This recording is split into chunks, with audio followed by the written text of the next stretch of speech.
আসসালামু আলাইকুম দর্শক, আমন্ত্রণ জানাচ্ছি জাগো টিভিতে। সাথে আছে আমি মারিয়াম হাবিবা। শুরুতেই জানিয়ে দেব সংবাদ শিরোনাম। ইসরায়েলের হয়ে গুপ্তচর বৃদ্ধি, 16 দিনে 5 লক্ষাধিক আফগানকে বিতাড়িত করল ইরান। গাজায় বিস্ফোরণে ইসরায়েলি সেনা নিহত, উত্তেজনা চরমে।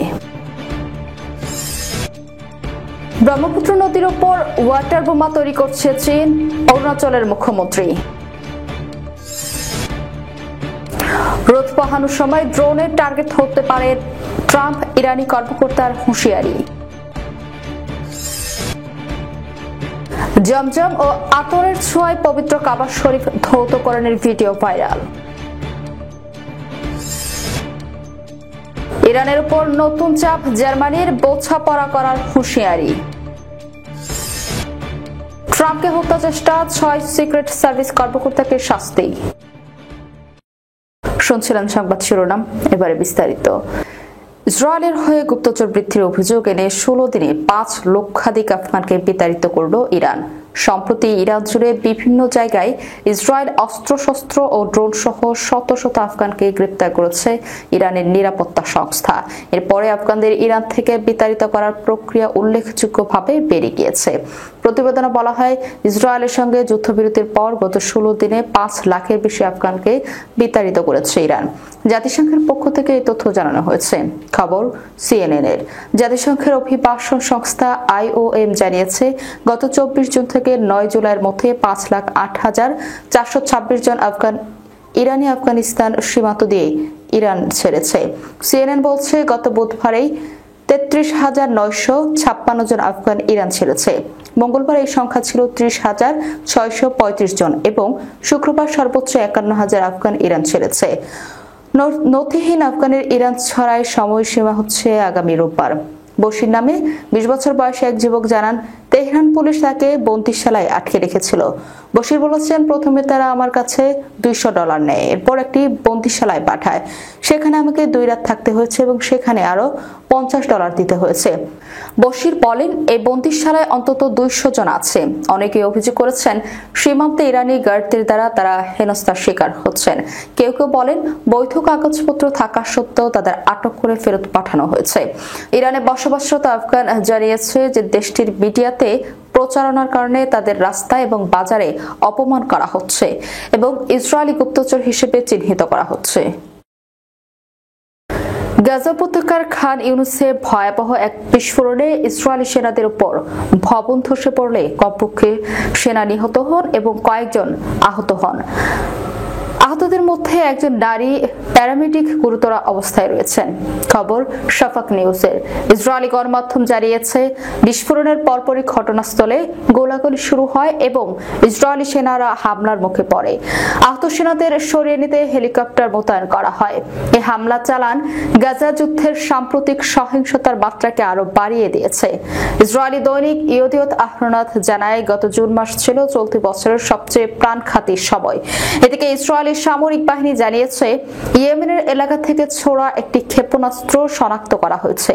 তবে এটি কোথায় আঘাত এনেছে বা ক্ষয়ক্ষতি কি হয়েছে তা এখনো স্পষ্ট নয়। অন্যদিকে সহিংসতা চলাকালেও যুদ্ধবন্ধের কূটনৈতিক প্রচেষ্টা জোরদার হয়েছে। হামাস কাতারের রাজধানী দোহায় চলমান আলোচনার প্রতি সমর্থন জানিয়ে বলেছে, তারা শান্তিপূর্ণ সমাধানে আগ্রহী। ইসরায়েলের এক জ্যেষ্ঠ কর্মকর্তা জানান, 1 বা 2 সপ্তাহের মধ্যে হামাসের সঙ্গে একটি যুদ্ধবিরতি ও বন্দী বিনিময় চুক্তি বাস্তবায়ন হতে পারে। চীন ব্রহ্মপুত্র নদীর উপর যে বিশ্বের বৃহত্তম বাঁধ নির্মাণ করেছে সেটিকে ওয়াটার বোমা বা জলের বোমা হিসেবে উল্লেখ করেছেন ভারতের অরুণাচল প্রদেশের মুখ্যমন্ত্রী পেমা খান্ডু। তিনি দাবি করেন, এই বাঁধ কেবল অরুণাচল নয়, গোটা উত্তর পূর্ব ভারতের অস্তিত্বের জন্য হুমকি হয়ে দাঁড়াতে পারে। ভারতীয় বার্তা সংস্থা PTI-কে দেওয়া এক সাক্ষাৎকারে মুখ্যমন্ত্রী বলেন, চীন যদি হঠাৎ করে ওই বাঁধ থেকে পানি ছেড়ে দেয় তাহলে আমাদের সিয়াং উপত্যকা সম্পূর্ণ ধ্বংস হয়ে যাবে। আদি জনগোষ্ঠী ও অন্যান্য উপজাতির জীবন সেখানে বিপর্যস্ত হয়ে পড়বে। দালাই লামার 90তম জন্মদিন উদযাপন শেষে ধর্মশালা থেকে ফেরার পথে দিল্লিতে সাংবাদিকদের প্রশ্নের উত্তরে খান্ডু বলেন, অরুণাচল প্রদেশের তিব্বতের সঙ্গে প্রায় 1200 কিলোমিটার আন্তর্জাতিক সীমান্ত রয়েছে, চীনের সঙ্গে না। ইতিহাসের নিরিখে আমরা তিব্বতের সঙ্গে সীমান্ত ভাগ করেছি, চীনের সঙ্গে নয়। হ্যাঁ, সরকারিভাবে তিব্বত এখন চীনের দখলে, কিন্তু আমাদের ঐতিহাসিক সীমান্ত তিব্বতের সঙ্গেই। তিনি আরো জানান, অরুণাচল 3টি দেশের সঙ্গে আন্তর্জাতিক সীমান্ত ভাগ করে প্রায় 150 কিলোমিটার ভুটানের সঙ্গে, পূর্বে প্রায় 550 কিলোমিটার মিয়ানমারের সঙ্গেও, কেন্দ্র তিব্বতের সঙ্গে। তিনি বলেন, কেন্দ্রীয় সরকারের সঙ্গে আলোচনার মাধ্যমে অরুণাচল প্রদেশ সিয়াং আপার মাল্টিপারপাস প্রজেক্ট নামক একটি প্রতীক্ষামূলক জল প্রকল্প হাতে নিয়েছে, যাতে চীনের জলনীতির ফলাফল সামলানো হয়। চীনকে বোঝানো সম্ভব নয়, তাই আমাদের নিজেদের প্রস্তুতি ও প্রতিরক্ষার দিকেই মনোযোগ দিতে হবে। মার্কিন প্রেসিডেন্ট ডোনাল্ড ট্রাম্প এখন আর তার ফ্লোরিডার বিলাসবহুল বাসভবন মার-আ-লাগোর নিশ্চিন্তে সূর্য স্নান করতে পারবে না। ছাদে শুয়ে রোদ পোহানো অবস্থায় যে কোনো সময় একটি ছোট ড্রোন তার পেটের উপর বিস্ফোরিত হতে পারে, এমন সরাসরি হুঁশিয়ারি উচ্চারণ করেছে ইরানের সর্বোচ্চ নেতার ঘনিষ্ঠ উপদেষ্টা জাওয়াদ লারিজানি। ইরান টেলিভিশনে সম্প্রচারিত এক সাক্ষাৎকারে তিনি বলেন, ট্রাম্প এমন কিছু করেছেন যার পরিণতিতে তিনি আর রোদে পেট উঁচিয়ে শুয়ে থাকতে পারবেন না। এমনকি একটি ছোট ড্রোন হয়তো তার নাভিতেই আঘাত হানতে পারে। বিষয়টি একেবারেই সহজ। ইরান ইন্টারন্যাশনাল এর খবরে বলা হয়, আওয়াদ লারিজানি ইরানের রাজনীতিতে অত্যন্ত প্রভাবশালী একটি পরিবারের সদস্য এবং সুপ্রিম লিডার আয়াতুল্লাহ আলী খামেনির দীর্ঘদিনের উপদেষ্টা। তার এই বক্তব্য এসেছে এমন সময় যখন ব্লাড প্যাক্ট নামের একটি অনলাইন প্ল্যাটফর্ম আলোচনার কেন্দ্রে। ব্লাড প্যাক্ট নামের এই প্ল্যাটফর্মটি বলছে, তাদের উদ্দেশ্য ইরানের সর্বোচ্চ নেতা আলী খামেনির জীবন নিয়ে ব্যঙ্গ বা হুমকি দেওয়া ব্যক্তিদের বিরুদ্ধে প্রতিশোধ নেওয়া। তার ঘোষণা দিয়েছে, ডোনাল্ড ট্রাম্পের বিরুদ্ধে প্রতিশোধ নিয়ে একটি তহবিল গঠন করা হচ্ছে, যার পরিমাণ 10 কোটি মার্কিন ডলার পর্যন্ত পৌঁছানোর লক্ষ্য নির্ধারণ করা হয়েছে। ইতিমধ্যে 4 কোটির বেশি ডলার সংগ্রহের দাবি করেছে তারা। ওয়েবসাইটটির হোম পেজে লেখা হয়েছে, যারা আল্লাহর শত্রু এবং সর্বোচ্চ নেতার জীবন হুমকির মুখে ফেলেছে, তাদের বিচারের আওতায় আনতে যারা সক্ষম হবেন তাদের জন্য পুরস্কার রয়েছে। ইরানের বিপ্লবী গার্ডসের ঘনিষ্ঠ সংবাদ সংস্থা ফার্স নিউজ এজেন্সি এই উদ্যোগকে সমর্থন জানিয়ে দেশ বিদেশের ইসলামী গোষ্ঠীগুলোকে পশ্চিমা দূতাবাস ও জনসমাগমস্থলে সমাবেশ করার আহ্বান জানিয়েছে। আল্লাহর ঘর কাবা শরীফ, যা মুসলিম উম্মাহর হৃদয়ের কেন্দ্রবিন্দু, তা অত্যন্ত রুহানি পরিবেশে যৌথ করা হয়েছে। পবিত্র এই আয়োজনে ইসলামী ঐতিহ্য ও আধ্যাত্মিকতার অপূর্ব সমন্বয় পরিলক্ষিত হয়। স্থানীয় সময় বৃহস্পতিবার মক্কা নগরীতে এই মাহফিলময় ধৌতকরণ অনুষ্ঠিত হয়। সৌদি বাদশাহ সালমান বিন আব্দুল আজিজের পক্ষ থেকে তার প্রতিনিধি ও মক্কার গভর্নর, রাজপরিবার সদস্য, শীর্ষ আলেম এবং সরকারি কর্মকর্তা সহ বিশিষ্ট ব্যক্তিবর্গ এতে অংশগ্রহণ করেন। সৌন্দর্য ও পবিত্রতার এক অপূর্ব নিদর্শন হয়ে ধৌতকরণ কার্যক্রম শুরু হয় জমজমের পানি, গোলাপ জল ও উৎকৃষ্ট মানের উদের সুগন্ধিযুক্ত পানি দ্বারা। ভেতরের দেয়াল ও মেঝে এসব পবিত্র উপাদানে ধুয়ে তোলা হয়। এবার আয়োজনে 40 লিটার জমজম পানি ও গোলাপ জল ব্যবহার করা হয়। পরিশুদ্ধির এই পুণ্যক্ষণে কাবার অভ্যন্তরে আদায় করা হয় নফল নামাজ। পরে সুগন্ধি ও উৎকৃষ্ট পারফিউম দ্বারা সুগন্ধিত করা হয় আল্লাহর এই মহান ঘরকে। প্রতি বছর 2 বার এই পবিত্র অনুষ্ঠানটি অনুষ্ঠিত হয়ে থাকে, রমজান পূর্বে এবং হজের পর মুহররম মাসের শুরুতে। তবে অত্যন্ত সীমিত সংখ্যক মানুষই এই সৌভাগ্যপূর্ণ আয়োজনে সরাসরি উপস্থিত থাকার সুযোগ পান। এমন আধ্যাত্মিক পরিবেশে অনুষ্ঠিত এই ধৌতকরণ অনুষ্ঠান পুরো মুসলিম উম্মার হৃদয়ে প্রশান্তির সুবাতাস বয়ে আনে, বাড়িয়ে দেয় আল্লাহর ঘরের প্রতি শ্রদ্ধা, ভালোবাসা ও ঈমানী অনুভূতি। নতুন করে লোহিত সাগরে চলাচলকারী জাহাজে হামলা চালাচ্ছে ইয়েমেনের হুতি গোষ্ঠী। এর মধ্যে 2টি জাহাজ ডুবিয়ে দেওয়ার তথ্য নিশ্চিত হয়, সংবাদ প্রকাশ করেছে আন্তর্জাতিক সংবাদ মাধ্যম। এছাড়া নিয়মিত বিরতিতে ইসরায়েলেও হামলা হচ্ছে। সর্বশেষ বেন গুরিয়ন বিমানবন্দরে ক্ষেপণাস্ত্র হামলা চালিয়েছে ইয়েমেনের বিদ্রোহী গোষ্ঠী হুতিরা। ইয়েমেন থেকে হওয়া এসব হামলার দায় ঘুরে ফিরে ইরানের উপর আসছে। হুতিদের হামলায় দায় ইরান এড়াতে পারে না, এমনটি মনে করে জার্মানি। তাই তো জার্মানি ইরানকে হুতিদের উপর চাপ প্রয়োগের আহ্বান জানিয়েছে, যাতে তারা সামুদ্রিক আক্রমণ বন্ধ করে। খবর দ্য টাইমস অফ ইসরায়েলের। জার্মান পররাষ্ট্রমন্ত্রী জোহান ওয়েদেফুল বৃহস্পতিবার বলেছেন, তিনি আশা করেন যে ইরান লোহিত সাগরে জাহাজে আক্রমণ বন্ধ করার জন্য ইয়েমেনের তেহরান সমর্থিত হুতিদের উপর তার প্রভাব প্রয়োগ করবে। ভিয়েতনাম, ইসরায়েলি ও অস্ট্রেলিয়ান নেতাদের সঙ্গে এক সংবাদ সম্মেলনে ওয়েদেফুল বলেন, আমরা এক তীব্র নিন্দা জানাই এবং আশা করি ইরান হুতিদের উপর তার প্রভাব প্রয়োগ করে এটি বন্ধ করবে। তিনি আরো বলেন, এসব হামলা দেখায় আমাদের সামগ্রিকভাবে ইরানের সঙ্গে একটি বোঝাপড়া প্রয়োজন। কেবল পারমাণবিক অস্ত্রের উন্নয়ন এবং সম্ভাব্য ইউরেনিয়াম মজুতের বিষয়ে নয়, বরং ইরানের আঞ্চলিক আচরণ সম্পর্কে এই বোঝাপড়া দরকার। লোহিত সাগরে চলমান হামলার অংশ হিসেবে এই সপ্তাহে দুটি বাণিজ্যিক জাহাজ ডুবিয়ে দিয়েছে হুতিরা।